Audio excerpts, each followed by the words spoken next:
Tenemos nueva polémica en torno al seguimiento y espionaje de usuarios de aplicaciones móviles, esta vez por parte de TikTok, que ha decidido usar las capacidades de su equipo de auditorías internas para rastrear a ciudadanos americanos sin su conocimiento ni consentimiento.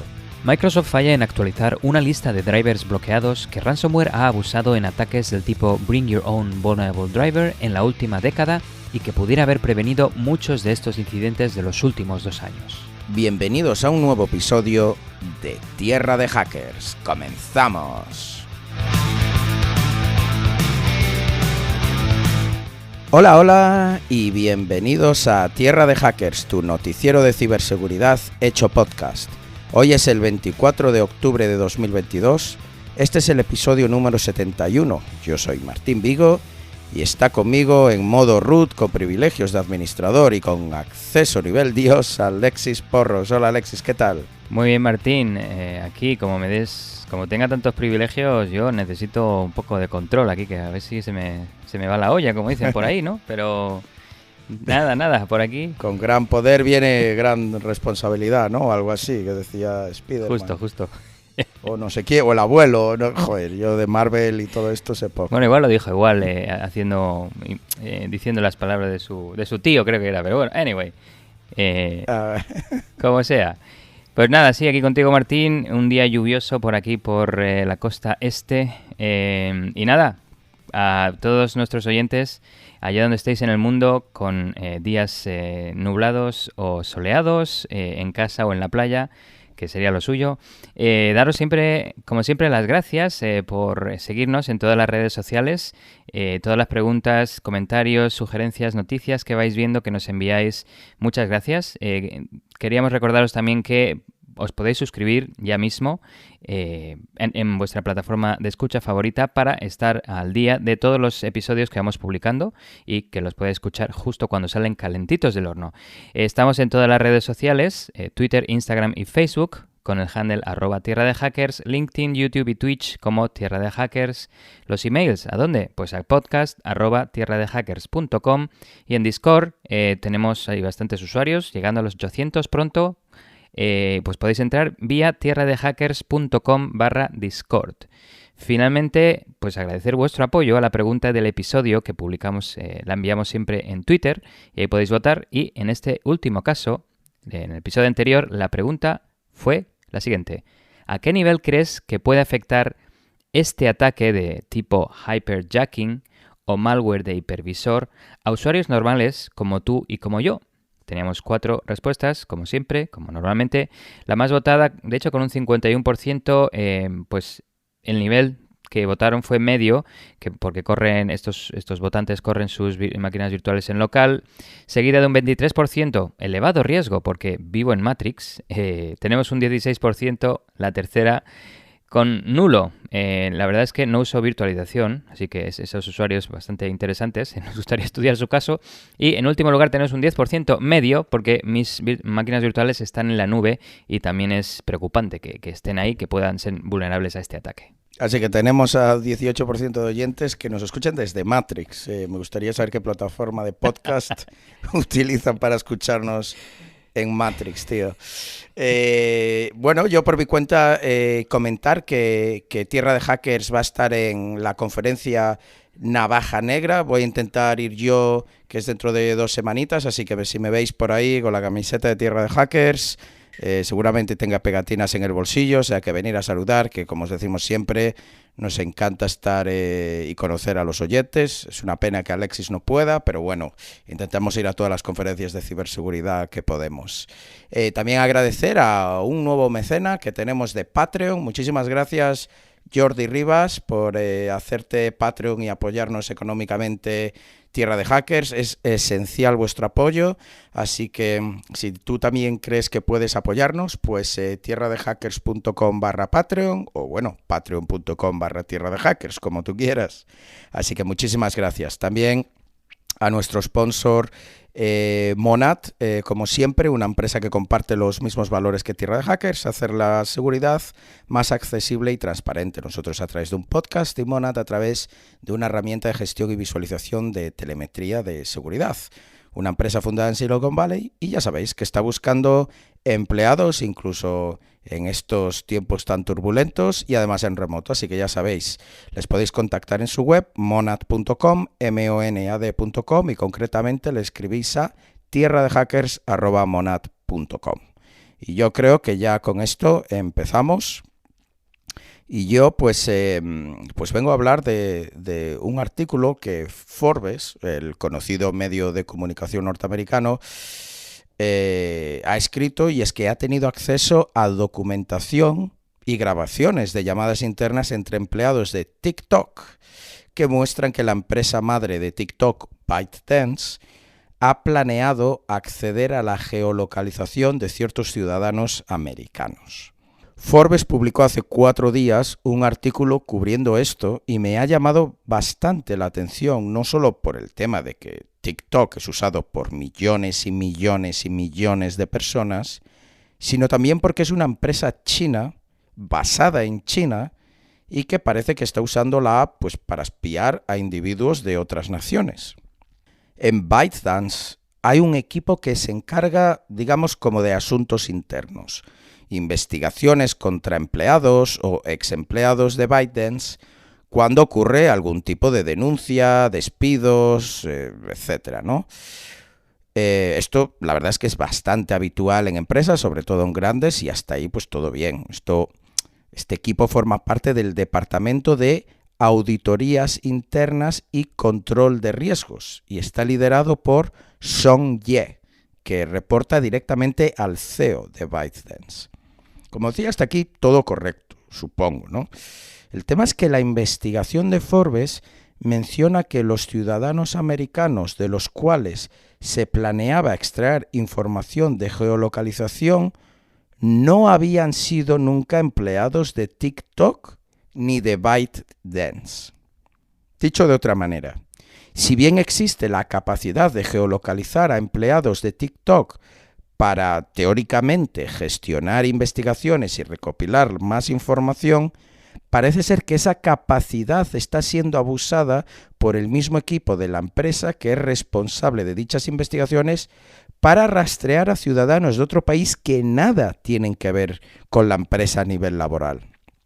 Insisto, la investigación de Forbes no dice que se extrajo información de geolocalización de estos americanos, sino que se estaba planeando hacerlo. Hago este inciso porque quiero ser lo más preciso posible.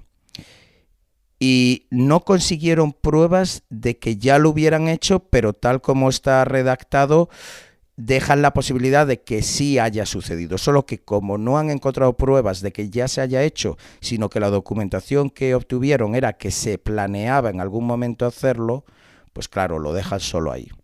Aún así, el hecho de que se estuviera planeando es motivo de gran preocupación, porque si bien el representante de TikTok dijo que se recolecta información de geolocalización en base a la IP con fines publicitarios e investigaciones requeridas por las leyes vigentes del país. Eso es lo que dice el representante de TikTok. Lo cierto es que Forbes dice que la documentación obtenida muestra que el objetivo en el caso de los americanos era la, y cito textualmente, vigilancia. Lamentablemente, Forbes no da más detalles sobre la naturaleza de esta vigilancia, porque dice que no puede, ya que expondría a sus fuentes y los pondría en peligro. Es decir, si da más datos sobre lo que contiene la documentación, que contiene más información, pondría en peligro, no sé si su vida, pero por lo menos que a lo mejor de perder su trabajo, a las personas que les han contactado y supongo que les entregaron toda esta documentación interna. Es una pena porque nos quedamos así un poco con esto, pero bueno, sigamos. Cuando Forbes preguntó a ByteDance si el equipo de auditorías internas y control de riesgos había espiado específicamente a activistas, periodistas o miembros del gobierno norteamericano, ByteDance no contestó. A ver, no tiene por qué contestar, pero a la vez, cuando es un rotundo no, no cuesta nada decir que no. A veces el silencio es un poco revelador, ¿no? Pero bueno, esto es especulación mía. Hasta este punto lo que tenemos es que ByteDance, la empresa que desarrolla TikTok, entre otros productos, supuestamente ha planeado utilizar las herramientas y capacidades de investigación de su equipo de asuntos internos, por así decirlo, para rastrear la geolocalización de individuos en Estados Unidos. Que la verdad sabemos de Estados Unidos porque Forbes, supongo que es en lo que se centró. Pero si planean hacerlo a ciudadanos americanos, supongo que a españoles, mexicanos, colombianos, argentinos y todos los demás países también, porque iban a limitarlo, ¿no? Esto, por supuesto, ya, una vez más, es especulación mía, sin ninguna base, más que mi opinión. Pero bueno, es de estas noticias que muchas veces cubrimos sobre Estados Unidos, pero nos enteramos pues porque allí pues hay muchos periodistas y muchos medios que están muy centrados en temas de abusos de privacidad, porque allí hay muchas empresas y todo esto, pero no nos olvidemos que a pesar de que nosotros cubrimos noticias a veces citando específicamente a Estados Unidos, porque eso es lo que dice la noticia, es extrapolable perfectamente a otros países, incluidos los nuestros y de toda nuestra audiencia. Pero ¿ha habido precedentes del abuso de aplicaciones populares para espiar de manera ilegal? O cuando menos sin consentimiento de manera ilegítima a todo tipo de gente como tú o como yo, querido oyente. Porque esto sería interesante. ¿O es TikTok el primer caso? Pues no, no es el primer caso. Hay precedentes. El propio artículo de Forbes me ha recordado el incidente ocurrido con Uber en 2015, en el que se le acusó de rastrear la localización a periodistas críticos con la empresa. Esto lo hacían de modo parecido al que lo estaba haciendo TikTok, utilizando herramientas internas que en el caso de Uber llamaban modo Dios y que permitía ver todos los datos que recolectaba la aplicación de los usuarios registrados en Uber, incluyendo su geolocalización. Lo que era más grave es que el acceso a esta herramienta tan poderosa no estaba realmente restringida como debería, y básicamente, por lo menos a nivel ejecutivo, todos tenían acceso a ella. Y esto fue exactamente de lo que fue acusado uno de los ejecutivos de Uber: monitorizar la geolocalización de una periodista de Buzz News que había publicado varios artículos críticos con la empresa recientemente. Bueno, recientemente me refiero a en el momento que sucedió todo esto. Este mismo ejecutivo fue pillado en una conversación privada con otro periodista del cual él pensaba que era off the record, pero no lo era, diciendo que tenían que invertir $1 millón en contratar un equipo para ir a por periodistas críticos con la empresa, investigar su vida privada y, cito textualmente, darles de su propia medicina. Cuando esto salió a la luz, el ejecutivo dijo que esto había sucedido en una conversación privada, que no reflejaba su punto de vista ni el de la empresa de Uber y que se disculpaba y todo esto. Pero bueno, ya vemos de qué palo iba la gente ahí. Uber también fue denunciado por el Electronic Privacy Information Center, también conocido como EPIC, por continuar monitorizando la geolocalización de los usuarios incluso después de que finalizase el viaje, sin ningún tipo de justificación, por lo menos en acorde a EPIC, ¿no? Esto quiere decir que hace años tú, utilizando Uber, pues pides el taxi y cuando te deja el taxi, Uber ya no necesita saber a dónde vas o tal, pues seguía registrando todos los movimientos después de haber finalizado ese viaje, lo cual pues no se explica mucho. Uber lo que decía es que eso ayudaba a mejorar pues el servicio y todo esto, un poco palabras genéricas, ¿no? Pero bueno. Uno de los factores diferenciadores del caso de Uber con TikTok es que TikTok recientemente ha estado trabajando con las diferentes entidades jurídicas norteamericanas que regulan el acceso de los datos de los usuarios en Estados Unidos y les ha dicho que el acceso a los datos de ciudadanos americanos, lo cual incluiría también los datos de geolocalización, estará limitado a personal autorizado y siguiendo los protocolos establecidos por el gobierno de los Estados Unidos. Esto es lo que dijo TikTok a los legisladores, meses antes de que saliese este artículo de Forbes. Esto es, de hecho, lo que TikTok ha denominado como Proyecto Texas internamente, en un intento de mantener toda la información de los usuarios de TikTok americanos en Estados Unidos físicamente. Básicamente, han recreado toda la infraestructura de TikTok y la han copiado en servidores de Oracle que están físicamente en Estados Unidos. No solo eso, sino que también, teóricamente, han restringido el acceso a estos servidores a solamente empleados de TikTok que trabajan en Estados Unidos físicamente también. Esto limitaría el acceso a China a información como fechas de nacimiento, números de teléfono, geolocalización y vídeos pues, que evidentemente no se han llegado a publicar por parte de ciudadanos americanos, ¿no?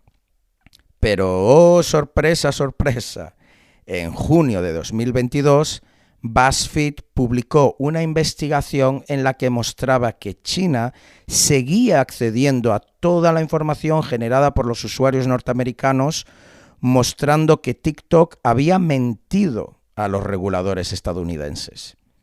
Y por si eso es poco, se filtraron un par de llamadas telefónicas. En una de ellas, un empleado del equipo americano de TikTok, en concreto del equipo Trust and Safety, le contaba a su manager preocupado que Chris Lepitak, el jefe de auditorías internas de TikTok en China, le citó en un restaurante en Los Ángeles por la noche para presionarle a que le dijera dónde se hallaban los servidores de Oracle y los detalles técnicos sobre ello. El empleado le decía a su jefe en esta llamada que se publicó que estaba freaked out, ¿no? Que estaba en shock por las presiones que había recibido para revelar esa información. Oracle, ante este incidente, hizo unas declaraciones públicas un poco lavándose las manos, diciendo que ellos no tenían ningún control o información sobre quién o desde dónde se está accediendo a los servidores de TikTok, diciendo básicamente que si TikTok China está accediendo a los servidores de Oracle en Estados Unidos, ellos eso no lo saben. Esto encaja, de hecho, con la información publicada en la segunda llamada que se filtró, en este caso entre un ejecutivo de TikTok en China y su amigo, en el que decía que era casi incorrecto decir que en Estados Unidos TikTok corre sobre servidores de Oracle, que Oracle les había dado servidores bare metal y que eran ellos quienes instalaban sus propias máquinas virtuales. ¿Todo esto qué quiere decir para nuestros oyentes menos técnicos? Pues esto es como si Oracle les da los ordenadores tal cual, los servidores, y TikTok instala ahí lo que les dé la gana. Con esto queriendo decir que Oracle no tiene mucha monitorización o acceso de ningún tipo a esas máquinas, a pesar de que son de Oracle, pero como se las dan, digamos, enteritas para ellos, en vez de tener pues los servidores compartidos o digamos máquinas virtuales preinstaladas, pues que tienen cierto software de monitorización y cosas así, pues en este no es el caso de TikTok. Y por tanto, por eso Oracle tiene tan poca visibilidad sobre lo que ocurre en esos servidores. TikTok no contestó a las preguntas de Forbes en relación a toda esta investigación, pero sí hizo una declaración pública que a mí me llamó bastante la atención, a ver si a vosotros también. Cito textualmente: estamos confiados de que estamos en camino de satisfacer todas las preocupaciones razonables del gobierno de los Estados Unidos. Repito, y hago énfasis, estamos confiados de que estamos en camino de satisfacer todas las preocupaciones razonables del gobierno de los Estados Unidos. Esto es lo que a mí me llamó la atención, la palabra esa de razonable. O sea, estamos en camino de satisfacer las que son razonables bajo nuestro punto de vista. Las otras, pues a lo mejor no, ¿no? Es un poco como interpreto yo estas declaraciones. ¿Qué pasa? Que si no son razonables desde su punto de vista, entonces no las satisfacen y aquí no ha pasado nada. Bueno, esto un poco de modo jocoso, pero sí, me llamó la atención porque estas declaraciones públicas, sobre todo cuando son tan breves, están las palabras muy, muy, muy estudiadas. Entonces eso de razonables ahí me llamó bastante la atención. Es muy de no me mojo, pero te voy a contestar algo, porque lo que tú dices, si no el silencio implica algo más. Claro. Un lenguaje muy, muy político, muy diplomático, muy, muy legal, ¿no?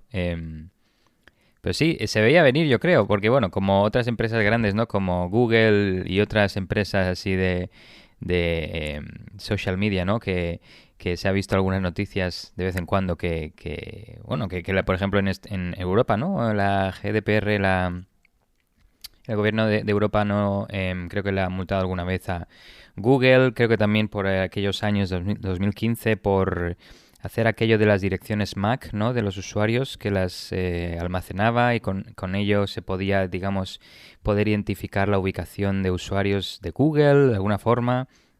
Pero sí. Ah, ostras, eso no lo recuerdo, qué interesante. Pero como con direcciones MAC, Sí, que si no recuerdo mal, sabían la localización, pero ¿cómo? No entiendo eso, cómo funcionaría. sí, creo que registraban las direcciones MAC o de los teléfonos o de los puntos de acceso a los que se conectaban, una de dos. Ah, de los Sí, routers o así. ujú, Entonces, quizá, porque estoy pensando a lo mejor en algo como Google.net, que correcto. tienes el SSID y el tal, y como Google justo tenía los los coches.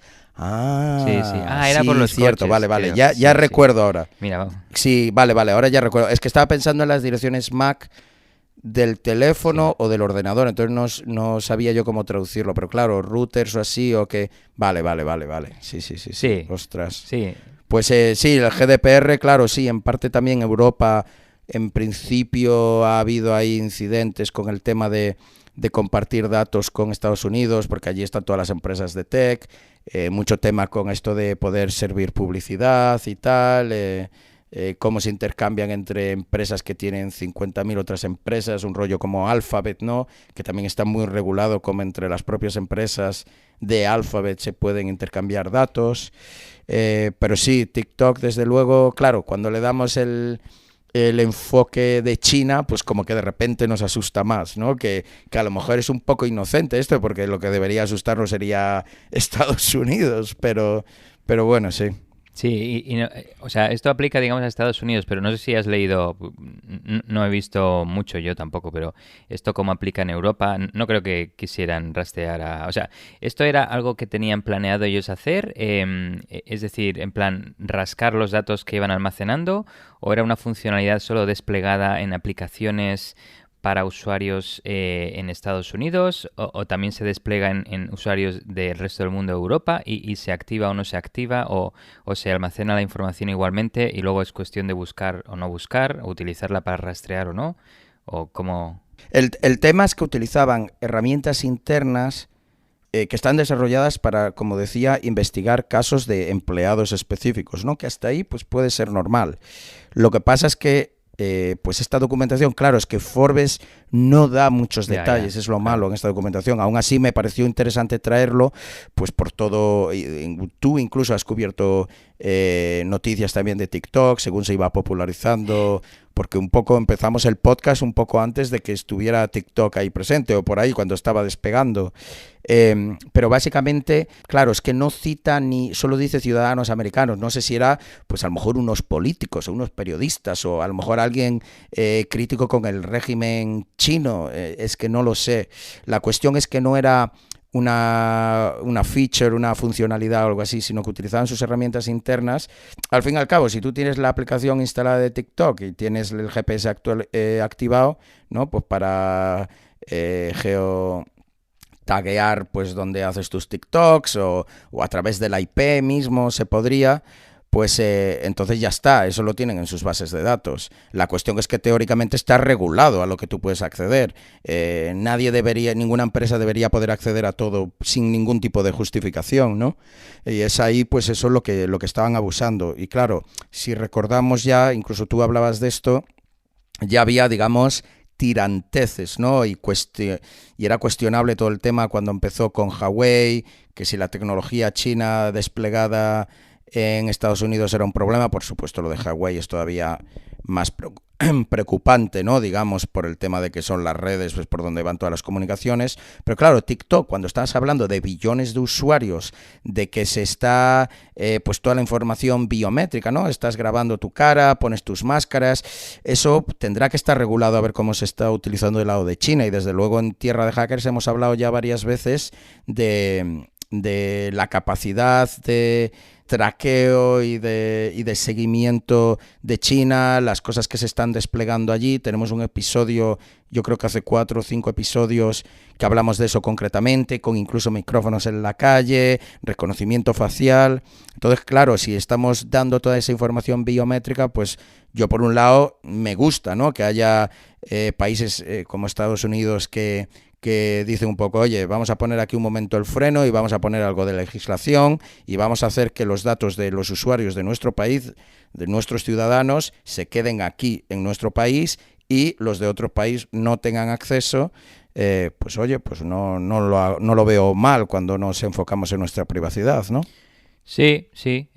Probablemente si definen algo en respecto al acceso a estos datos debería propagarse a otros países, pero sí, supongo que, como has dicho tú, la medida para protegerse de esto es, no hay otra que desinstalarse la app, porque, vamos, si tienes activado el GPS, lo desactivas, pero como has dicho tú, te pueden geolocalizar por dirección IP, pero bueno, usas una VPN, pero bueno, si pones la ubicación del post que acabas de poner, pues ya te han pillado, así que no uses TikTok, pero no, eso es una opinión, yo no digo que uséis o no uséis, pero... Sí, que aparte nosotros, bueno, tenemos la cuenta registrada, nunca lo usemos y por supuesto no somos conscientes de que hoy en día pues la gente tiene que utilizar redes sociales, muchas veces tiene que ver con trabajo, personal branding, diversión, tampoco nos vamos a amargar todos, ¿no? Nosotros mismos estamos en Instagram, en Facebook, en Twitter, en tal, y constantemente sacamos noticias sobre... Claro, hay un poco que decidir el threat model. Sí que es un poco más problemático desde mi punto de vista y el tuyo seguramente, Alexis, el tema de los vídeos, de la parte biométrica, porque por ejemplo estamos en Twitter, pero bueno, pues publicamos en Twitter y el teléfono que tenemos en la cuenta que nos obliga a poner Twitter no es nuestro teléfono personal, es un teléfono específico, tenemos un email específico, un poco pues estamos protegidos, tenemos información personal ahí, pero muy, muy limitada. Cuando ya utilizas todas estas cosas de grabarte, de tal, de cual, que a lo mejor ya es que ya se puede recopilar de internet, porque tú y yo tenemos charlas y tenemos de todo, ¿no? Pero bueno, no es lo mismo que servírselo en bandeja a un país Correcto. Que sabemos que la privacidad, pues, brilla por su ausencia. Son esas cosillas, ¿no? Y cada uno que tome sus decisiones. Desde luego, claro. Mejor no utilizar TikTok, sí, pero tampoco estaba diciendo Alexis que si usamos eso es el fin del mundo, ni muchísimo menos, ¿no? Correcto. Justo lo que tú has dicho, iba a decir, todo depende de tu modelo de amenazas, querido oyente. Y a mí lo que me hace mucha gracia a veces la gente hace throwbacks de estos, ¿no? En plan, voy a enviar una foto voy a publicar una foto del pasado. Pues igual lo mismo, ¿no? Entonces, no publiquéis en tiempo real, publicadlo un poco en diferido y así, aunque os quieran seguir, pues no siguen, lo publicas un día después y te llevan, van un día después detrás tuyo, así le llevas un poco la ventaja. Yo me acuerdo de leer por ahí, cuando esto había sido hace un par de años, bueno, a lo mejor aún va por trends, pero que había el tema de, publica una foto tuya de niño, publica el tal, y todo el mundo publicando, y era, pero ¿no os dais cuenta que estáis entrenando los algoritmos de reconocimiento facial, proveyendo de fotos antiguas que en general solo tienen las actuales, pero ahora le estamos dando eso también? Esa fue una. Y la otra fiebre también fue la de ¿cómo te ves de mayor? Y la gente posteando sus caras para ver cómo se veían de mayor. ¡Ostras! Es verdad. O sea, literalmente dándosela a apps que ya te calcula cómo vas a ser de mayor. Pero, ¡ostras, qué bueno, tío! Sí. Sí. Bueno, pues muy buena, Martín. Y seguimos para adelante. Y en este caso, brevemente, queremos hacer un inciso para darle las gracias a nuestro patrocinador Prowler, que nos apoya en el podcast y que hace unos días acaba de lanzar un servicio en la nube para proteger tu infraestructura en AWS. Hablamos de Prowler Pro y su SaaS, el servicio gratuito más completo de seguridad para AWS. Prowler Pro está construido sobre la popular herramienta open source Prowler y además por el mismo equipo de ingenieros. Si ya conoces Prowler, que está disponible en GitHub, seguro que vas a aprovechar las bondades que ofrece Prowler Pro. En cuestión de minutos tendrás resultados del estado de seguridad de tu cuenta de AWS, podrás mejorar tu postura de seguridad a través de múltiples dashboards que te permitirán ahorrar tiempo y tener una visión completa del estado de tu infraestructura. Puedes empezar a usar Prowler Pro de forma totalmente gratuita en prowler.pro, PROWLER.pro desde ya. Y bueno, una vez dicho esto, dentro noticia. Voy a hablar de Windows, drivers y ataques de ransomware. Si os gusta esto, pues quedaos ahí bien sentaditos. Recientemente ha habido cierta polémica relacionada con una tecnología de protección de Microsoft contra ataques del tipo Bring Your Own Vulnerable Driver o trae tu propio driver o controlador vulnerable, que las siglas en inglés son BYOVD. Lo digo por si queréis un poco buscarlo en internet y indagar más sobre el tema. Aunque lo que os voy a contar os va a satisfacer, al menos eso es lo que esperamos. Antes de seguir en detalle con la noticia, comentar qué son los drivers, ¿no? En este caso, en Windows. Pues los drivers, también llamados en español controladores, son piezas de software que generalmente permiten que los sistemas Windows en este caso, funcionen con periféricos que pueden ser sistemas, dispositivos hardware como teclados, ratones, impresoras, cámaras, webcams, tarjetas de sonido u otros dispositivos, por poner unos ejemplos, e incluso también la BIOS o UEFI, que es el firmware o este componente, este sistema que se encarga de arrancar el sistema Windows desde el estado de apagado. Quiero hacer un breve inciso relacionado con lo de periféricos porque he comenzado a ver una serie en Netflix de ciencia ficción, de misterio y suspense llamada Peripheral, que no sé, Martín, si tú la has visto anunciada o algo.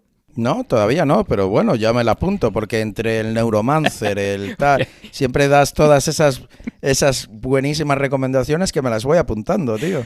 Pues mira, muy bien, muy buena memoria, muy bien enseñado, porque justo esta serie está basada en un libro de William Gibson, publicado en 2014, y recuerdo a los oyentes, como muy bien ha dicho Martín, William Gibson es, junto con Neil Stephenson, son mis dos escritores favoritos del estilo cyberpunk, y tienen libros muy recomendables. Como Martín ha dicho, el más famoso de Gibson es el Neuromancer.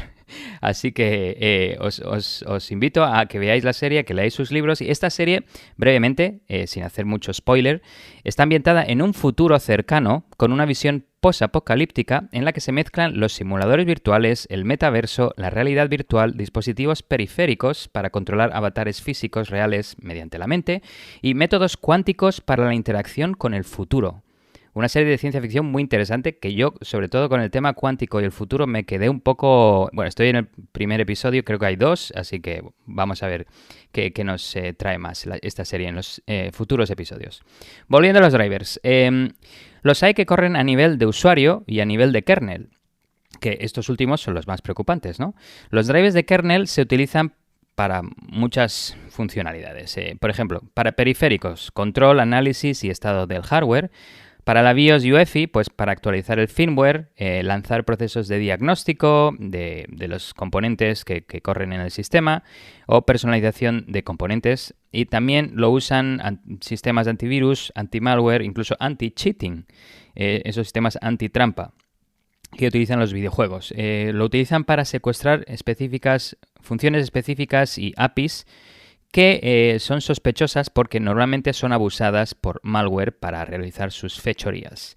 Para que muchos controladores funcionen, para que estos drivers funcionen a nivel de kernel, necesitan un canal de comunicación directa con el kernel, el núcleo del sistema operativo, donde reside el código más sensible, digamos, lo más potente y lo más vulnerable al mismo tiempo. Debido a que los drivers de kernel tienen una posición muy privilegiada en el sistema, hablan con el kernel directamente, Microsoft decidió proteger el kernel y a partir de Windows 10, lanzado allá en julio de 2015, requiere que todos los controladores o drivers estén firmados digitalmente por una fuente confiable, ya sea Microsoft o un proveedor autorizado por Microsoft, al que se le otorga un certificado emitido por Microsoft, y certificados por Microsoft, es decir, que Microsoft los ha revisado o verificado de alguna forma. De lo contrario, si el driver cargado no está firmado, lo que ocurre es un Blue Screen of Death, esta típica mítica pantalla azul y el subsecuente reinicio del sistema. Para hacer cumplir esto, Microsoft implementó un mecanismo llamado Driver Signature Enforcement, DSE, que bloquea el sistema operativo si se carga un controlador en modo kernel sin firmar, como he mencionado anteriormente. Esto era interesante porque definía nuevos requisitos. Uno de ellos, muy importante, era que se requieren, para firmar este driver, los firmantes, los autores de este driver, necesitaban obtener un certificado de validación extendida para firmar estos drivers. Y para conseguir uno de estos certificados había que pasar estrictos procesos de verificación, reduciendo de esta forma el riesgo de que autores de malware puedan conseguir este tipo de certificados y firmar sus creaciones. ¿Por qué? Porque si se tiene que hacer una verificación, validación extendida de la identidad del cibercriminal, no creo que estas personas fueran a dar detalles de dónde viven o sus identificadores, pasaportes y similares, ¿no?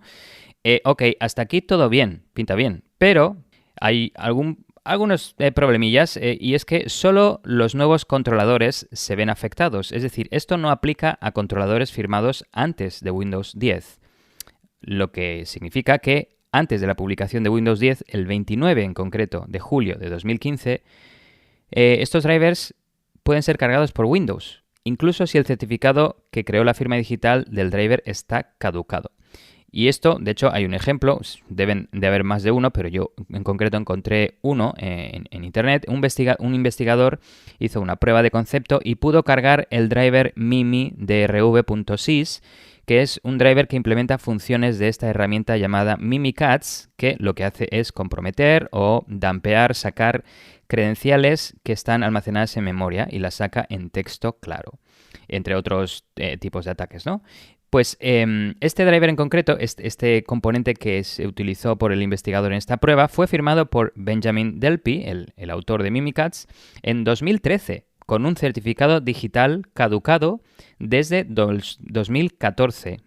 Y esta prueba está documentada de 2020. Aún así, en 2020 se pudo cargar este controlador, aunque estuviera firmado por un certificado que llevaba caducado pues bastantes años.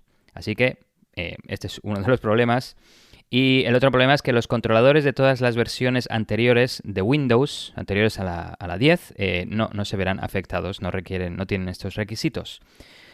Por lo tanto, los actores malintencionados recurren a explotar vulnerabilidades en controladores de kernel legítimos y firmados para ejecutar malware en el kernel, ya que de otra forma, debido a esta nueva medida de seguridad Driver Signature Enforcement de Microsoft, no pueden cargar sus drivers porque no están firmados digitalmente o, si aunque los intenten firmar, pues están firmados por un certificado que no es autorizado, no está emitido por Microsoft. El tema del Bring Your Own Vulnerable Driver, pues es una técnica de código malicioso utilizada por malware, por cibercriminales, que sería traducida, digamos, al español es como trae tu propio controlador vulnerable, que facilita que un atacante se salte las protecciones del kernel de Windows.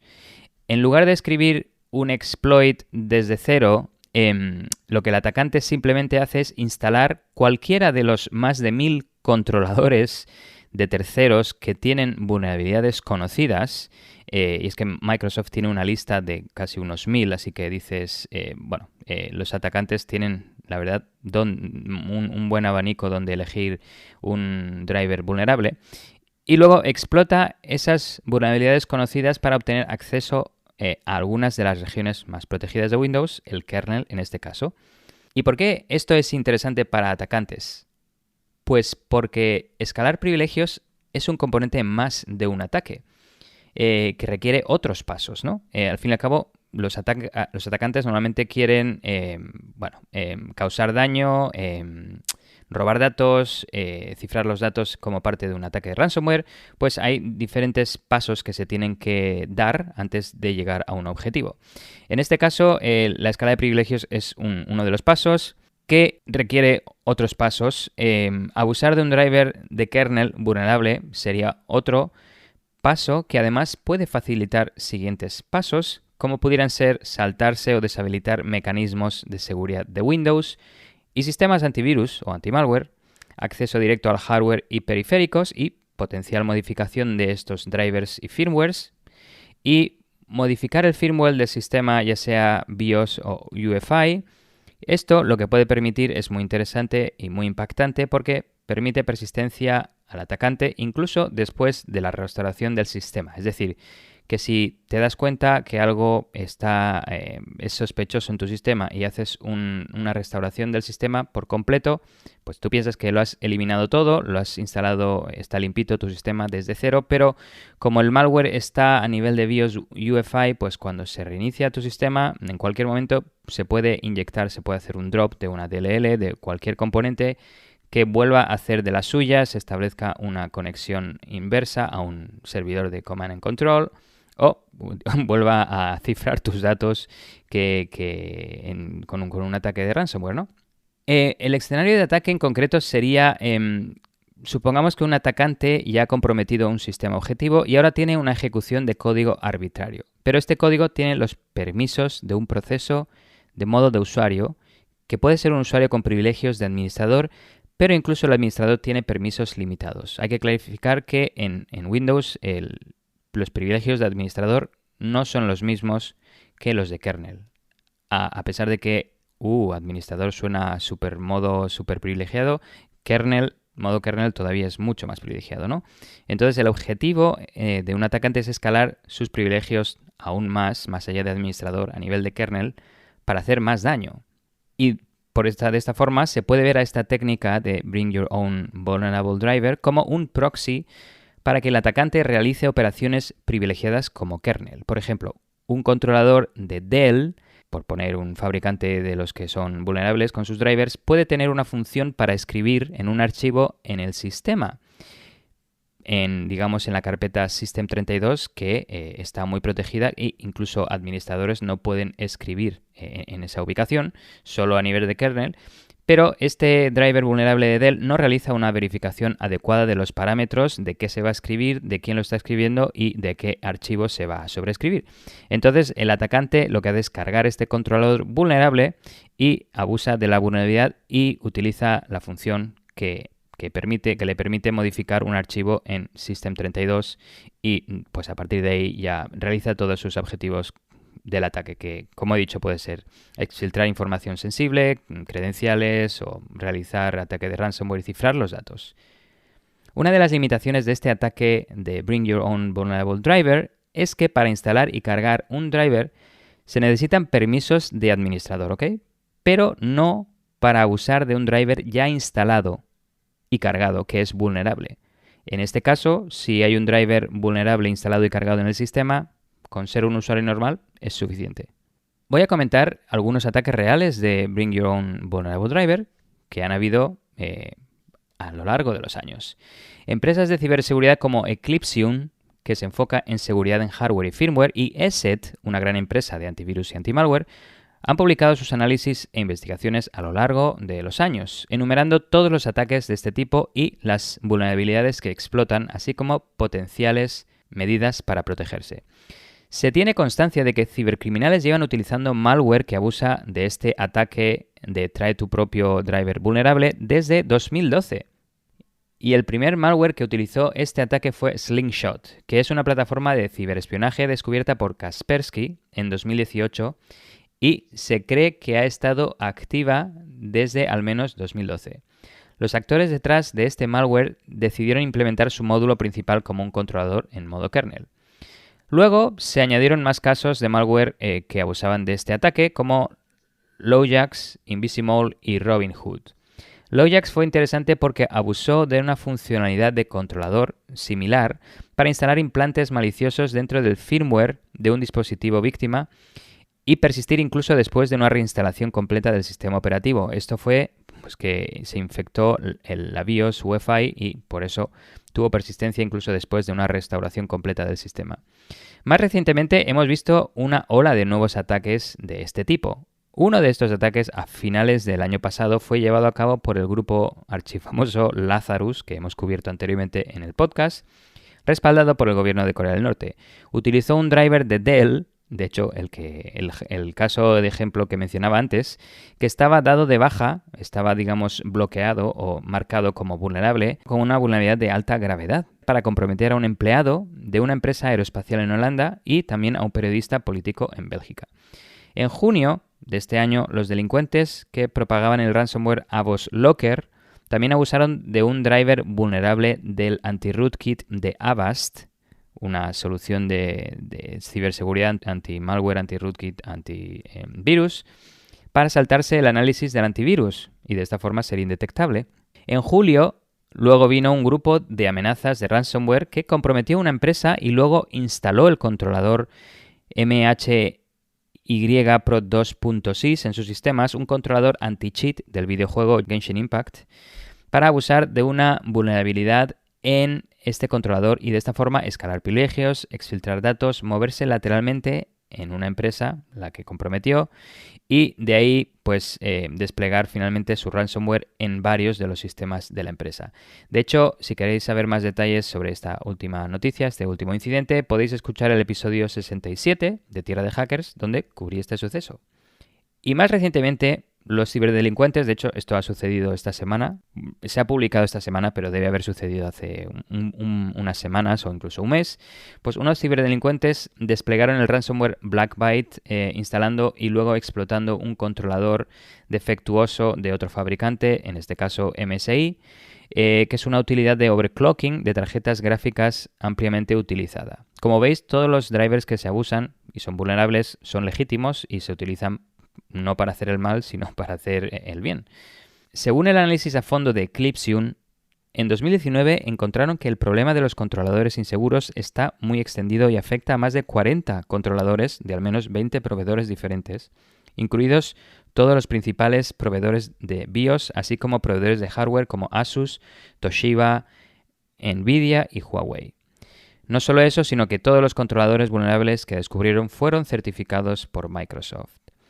Si avanzamos hacia el futuro, eso fue en 2019, vieron a 40 controladores. Ahora, como he dicho anteriormente, la lista de Microsoft actualmente, que tiene, digamos, la lista de bloqueo de estos drivers vulnerables, tiene hasta 1000 drivers, si no incluso más. Así que ha habido un incremento considerable desde 40 a unos 1000 o más en estos escasos 3 años que han pasado.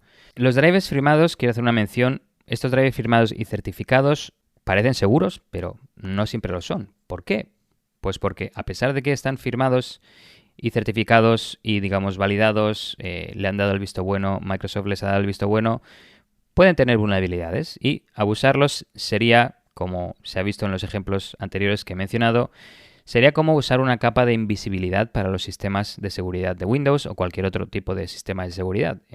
Se abusa un poquito esta puerta, se intenta impersonar a funcionalidades legítimas para pasar desapercibido. La única opción universalmente disponible hoy en día es bloquear o incluir en esta lista de bloqueo los controladores vulnerables. Sin embargo, los proveedores afectados o alguien, investigadores de seguridad o incluso la propia Microsoft, tiene que hacer investigación de este tipo, determinar cuáles son vulnerables y incluirlos en esta lista de bloqueo de drivers vulnerables. Para protegerse de este tipo de ataques, las organizaciones deben mantener su firmware y drivers actualizados, buscar vulnerabilidades en ellos, monitorear y probar la integridad de su firmware y drivers para identificar cambios no aprobados o inesperados. Como digo, otra medida mitigadora sería que los usuarios pueden descargarse esta lista de controladores bloqueados vulnerables que ofrece Microsoft y aplicarla a sus sistemas para así evitar el abuso de estos drivers vulnerables, aunque esto no puede ser del todo fiable. ¿Y por qué? Pues aquí entra un poquito la polémica que ha surgido últimamente en relación a Microsoft. Con la actualización de Windows 11 en 2022, la lista de bloqueo de controladores vulnerables está habilitada de forma predeterminada para todos los dispositivos y se puede activar o desactivar a través de la aplicación de seguridad de Windows. Un usuario puede activarla o desactivarla, pero por defecto viene activada. Esto está muy bien para evitar esos tipos de ataques, pero en 2019 Microsoft dijo que iba a combatir este tipo de ataques creando esta lista de bloqueo de drivers vulnerables y dijo que la haría pública y la iría actualizando a medida que surgían más drivers de este tipo que estaban abusados por cibercriminales y que eran vulnerables. Sin embargo, resulta que Windows no estaba actualizando esta lista de drivers vulnerables y por lo tanto no la estaba distribuyendo a sus usuarios, lo que dejó a todos los clientes en este caso de Microsoft, los que usan Windows, vulnerables y expuestos a estos tipos de ataques de trae tu propio driver vulnerable. Y de hecho han habido un par de investigadores que se han puesto manos a la obra y han dicho, vamos a probar realmente si hay algún impacto con que esta lista de drivers no esté actualizada. Uno de ellos, Peter Kalnay, un investigador de la empresa de seguridad de ESET, instaló un sistema Windows 10 Enterprise en su laboratorio y cargó el controlador del vulnerable que el grupo Lazarus había explotado recientemente. Todo esto sin tener ningún problema con Windows, así que vemos que este investigador confirmó que esta lista no estaba teniendo los resultados que estaban esperando los usuarios de Windows, que sería prevenir la carga de este controlador vulnerable. Will Dorman, por otra parte, analista senior de vulnerabilidades de la firma de seguridad Analygens, había estado tuiteando de hecho durante semanas recientemente que varios controladores que se habían usado activamente en ataques de trae tu propio driver vulnerable no estaban siendo bloqueados de la forma en que Microsoft los anunciaba. Dorman descubrió que la lista de bloqueo de controladores para máquinas con Windows 10 no se había actualizado desde 2019, desde el momento en que Microsoft publicó esta nueva medida de seguridad, y la lista de bloqueo inicial para Server 2019 solo incluía 2 controladores vulnerables. A medida que escalaba la situación, un gerente de proyecto de Microsoft finalmente admitió que algo había salido mal con el proceso de actualización de la lista de controladores bloqueados y tuiteó que Microsoft estaba trabajando en solucionar el tema. Coincidiendo con este tweet del director del proyecto, Microsoft lanzó una herramienta que permitía a los usuarios de Windows 10 implementar las actualizaciones de la lista de bloqueo que no se habían publicado durante estos últimos 3 años. Vamos a poner un link en las secciones, en las notas y referencias, para que le echéis un ojo y si queréis aplicarla en vuestros sistemas, aunque según se comenta es un poco difícil de ejecutar. Así que el propio investigador Dorman ha creado un script en PowerShell mucho más fácil de aplicar, de ejecutar, que se descarga la lista, la aplica al sistema y de hecho él mismo muestra que una vez aplicada esta lista, que tiene, como digo, más de 1000 drivers vulnerables, no se pueden cargar y estos ataques de los últimos 2 años no hubieran tenido lugar si esto se hubiera aplicado por parte de Microsoft en los sistemas Windows en los que esta funcionalidad puede correr. Lo que no queda claro es si Microsoft va a cumplir con su promesa y seguir enviando actualizaciones automáticas a la lista de bloqueo de controladores a través de Windows Update, porque viendo que ha fallado en su intento de hacerlo en los últimos 3 años, pues ahí queda el tema, ¿no?